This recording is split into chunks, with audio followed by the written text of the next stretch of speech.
Peggy 18. Welcome, stranger. Name's Halleck, and it's a pleasure meeting you. I run this little shop. Got enough supplies here to keep you alive and fighting. Rage, at its core, is a first-person shooter. These other elements like racing and vehicle combat, they're additive to the experience. But it's important not to get confused by really what we do. We're id, we make first-person games. You know, when you pick up the shotgun and you shoot a bad guy, you know what to expect.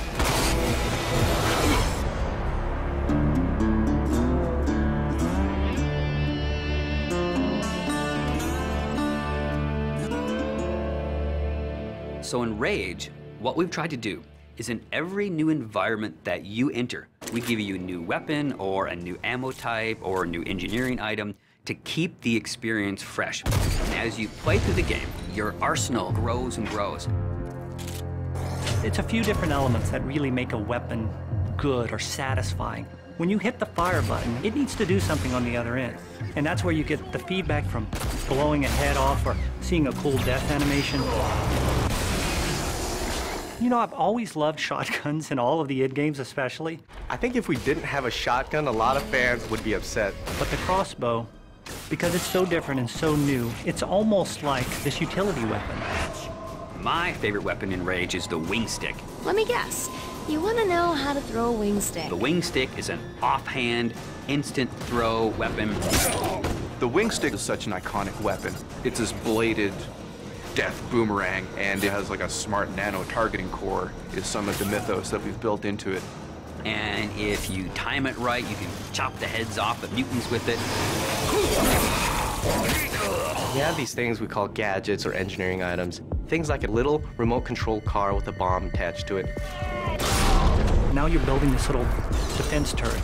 If you have the parts and you have the plans to build it, you can build these anywhere in the world. So now you're running around, you're firing, and instead of just tossing a grenade or just throwing the wing stick, you're tossing down a little defense turret. And we have other more complex engineering items as you progress through the game, things like sentry bots that are automated robots that shoot all your enemies for you. If you utilize some of the other gadgetry items, you can make it a thinking man's game. But it doesn't stray too far from our core mechanics. It's one button. It all follows the same principle.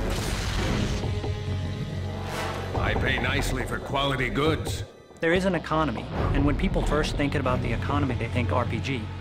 But the economy is really your tool to manipulate how you want to play the game. It really is this player choice mechanic. So you're picking up this cash and these other cool items, then you sell it and you pick which ammos you want to buy. When you get these new things, you'll want to try it out, and when you do, you learn how that impacts you as the player and how you want to approach a situation. But at every step of the way, we never want the inventory to get in the way. It's there for a reason, it always has a purpose, but we still want to stay true to that kind of action. The world in Rage is about survival and all the elements that the player will need to succeed in surviving. It's up to them how they want to use those gadgets, weapons, and ammo types. Along with the action shooter experience role that we intend for the player to take, we create these different options in the gameplay when you get into an area with all these various implements of death. Or, you know, you may not want to have any strategy. You just may want to kick in the door, pull out your big shotgun, and start blasting away at the bad guys.